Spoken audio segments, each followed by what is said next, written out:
విజయవాడ కనకదుర్గ ఆలయానికి ఏపీసీపీడీసీఎల్ విద్యుత్ నిలిపివేసింది. విద్యుత్ శాఖకు దుర్గగుడి 3 కోట్లకు పైగా బకాయిలుందని 2023 ఫిబ్రవరి నుంచి బిల్లులు చెల్లించడం లేదంటూ అధికారులు చెబుతున్నారు. నోటీసులకు స్పందన లేకపోవడంతో పవర్ కట్ చేశామని తెలిపారు. చాలా కాలంగా దుర్గగుడికి సోలార్ ప్లాంట్ విద్యుత్ ని వినియోగిస్తున్న దేవస్థానం నెట్ మీటరింగ్ కోసం విద్యుత్ శాఖను పలుమార్లు కోరింది. కానీ సౌరశక్తి ద్వారా వస్తున్న పవర్ ని విద్యుత్ సంస్థ నమోదు చేయలేదు.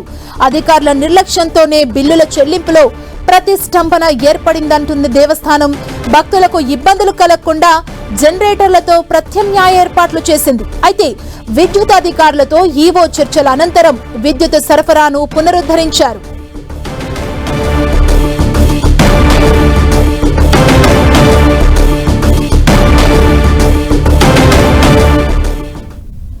దుర్గగుడికి విద్యుత్ సరఫరా నిలిపివేతపై మంత్రి గొట్టిపాటి రవికుమార్ స్పందించారు. సిపిజిసిఎల్ ఉన్నతాధికారులతో మాట్లాడారు. ఎలాంటి తొందరపాటు చర్యలు వద్దని అధికారులకు మంత్రి ఆదేశించారు. భక్తుల మనోభావాలకు ప్రాధాన్యం ఇవ్వాలన్నారు. విద్యుత్ బిల్లు బకాయిల సమస్యలపై మాట్లాడి పరిష్కరించుకోవాలని మంత్రి సూచించారు.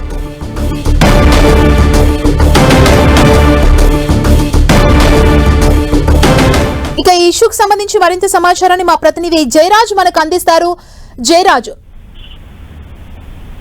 విజయవాడ కనకదుర్గమ్మ అమ్మవారి దేవస్థానానికి సంబంధించి 2023 ఫిబ్రవరి నుంచి చెల్లించాల్సినటువంటి బకాయిలు పేరుకుపోయినటువంటి నేపథ్యంలో మొత్తం అమ్మవారి దుర్గమ్మ గారి ఆస్థానానికి సంబంధించినటువంటి విద్యుత్ సరఫరాని విద్యుత్ శాఖ అధికారులు నిలిపివేశారు. దీంతో దాదాపు 3,08,00,000 రూపాయల బకాయిలు ఉన్నాయంటూ వీటికి సంబంధించి ఎన్నిసార్లు నోటీసులు ఇచ్చినప్పుడు కూడా వారి నుంచి సరైనటువంటి స్పందన లేకపోవడంతో విద్యుత్ సరఫరాని నిలిపివేశారు.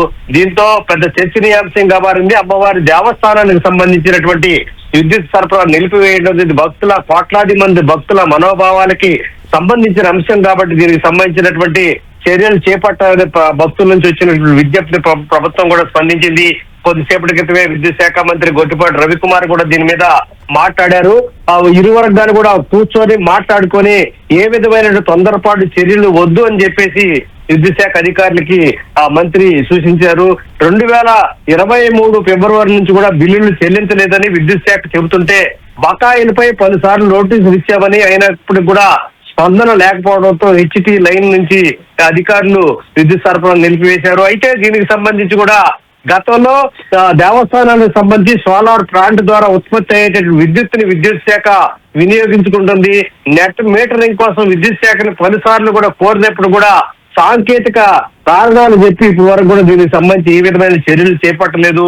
దీనివల్లనే బకాయిలు కట్టలేదు అని చెప్పేసి దేవస్థానం పేర్కొంటుంది. మొత్తం మీద చూస్తే కోట్లాది మంది భక్తుల మనోభావాలను దెబ్బతీసే విధంగా విద్యుత్ సరఫరాని కట్ చేయటం పట్ల భక్తుల నుంచి అటు దేవస్థానం నుంచి కూడా అనేక రకాలైన అభ్యంతరాలు వ్యక్తమవుతున్న నేపథ్యంలో విద్యుత్ శాఖ మంత్రి కూడా స్పందించారు. దీనికి సంబంధించి చర్యలు చేపట్టొద్దని చెప్పేసి అధికారులు ఆదేశించారు. థాంక్యూ.